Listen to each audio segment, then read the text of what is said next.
Numbers chapter 5.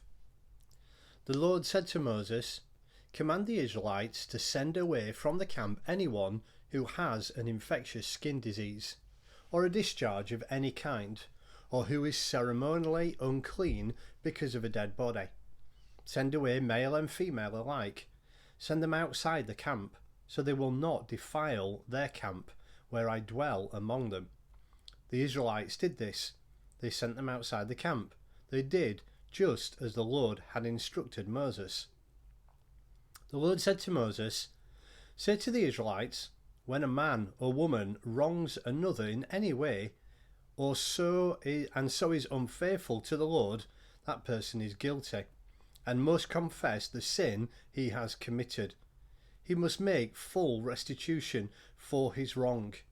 Add 1/5 to it, and give it all to the person he has wronged.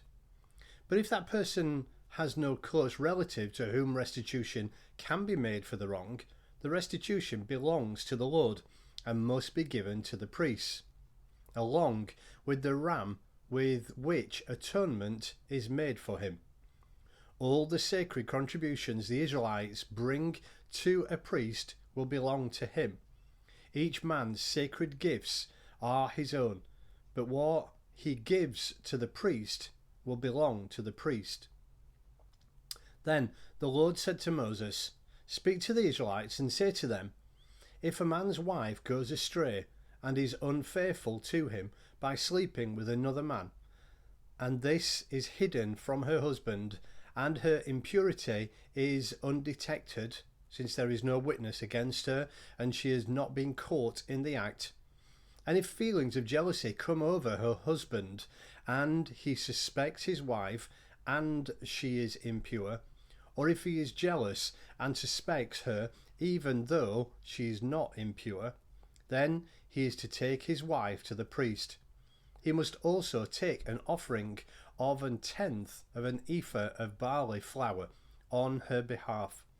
He must not pour oil on it or put incense in it, because it is a grain offering for jealousy, a reminder offering to draw attention to guilt. The priest shall bring her and have her stood before the Lord. Then he shall take some holy water in a clay jar and put some dust from the tabernacle floor into the water. After the priest has had the woman stand before the Lord, he shall loosen her hair and place in her hands the reminder offering, the grain offering for jealousy, while he himself holds the bitter water that brings a curse.